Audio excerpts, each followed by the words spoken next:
Pour sauver sa mère malade, elle a accepté l'impensable de la part de son patron. Elle pensait que c'était un sacrifice nécessaire pour sortir sa famille de la misère, mais elle ne savait pas que ce n'était que le début de son cauchemar. Voici l'histoire d'une jeune femme courageuse, fraîchement sortie du lycée. Son père, autrefois prospère, était décédé, la laissant seule avec sa mère et ses deux jeunes frères et sœurs. La vie était un combat de tous les jours. Déterminée à aider sa famille, elle a commencé à chercher du travail. Après plusieurs tentatives infructueuses, elle a postulé pour un poste de femme de ménage dans une grande entreprise. Le jour de l'entretien, le responsable l'a reçue. Il a regardé son CV, puis l'a dévisagée longuement. Il lui a dit qu'elle était très belle, qu'il l'aimait bien. Puis il lui a fait une offre choquante.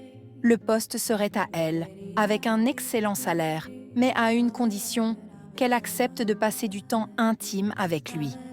Déchirée entre sa dignité et le besoin désespéré d'aider sa mère malade et de payer les études de ses frères et sœurs, elle a pleuré toute la nuit.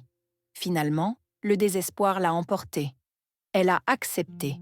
Cette nuit-là, dans une chambre d'hôtel impersonnelle, elle a sacrifié une partie d'elle-même. Il a pris ce qu'il voulait, sans aucune tendresse pendant qu'elle pleurait en silence. Le lendemain, comme promis, elle avait le travail, avec un salaire doublé. L'argent a commencé à arriver. Sa mère a pu arrêter son travail épuisant et ses frères et sœurs ont pu continuer leur scolarité. Mais le cauchemar ne faisait que commencer. Chaque soir après le travail, son patron l'obligeait à le rejoindre à l'hôtel. Puis, l'inévitable arriva. Elle tomba enceinte. Quand elle lui a annoncé la nouvelle, sa réponse fut glaciale. « Débarrasse-toi de cet enfant. » Avec l'argent qu'il lui a jeté, elle s'est procuré des médicaments auprès d'une infirmière et a vécu seule l'épreuve la plus douloureuse de sa vie, saignant abondamment pendant des jours. Malade et affaiblie, elle n'a pas pu aller travailler.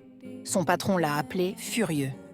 Épuisée par cette situation, elle a tenté le tout pour le tout et lui a demandé de l'épouser. Il a éclaté de rire, lui disant qu'il ne faisait que plaisanter et qu'elle était renvoyée. Humiliée, brisée et maintenant sans emploi, elle s'est retrouvée au point de départ, mais avec une blessure bien plus profonde.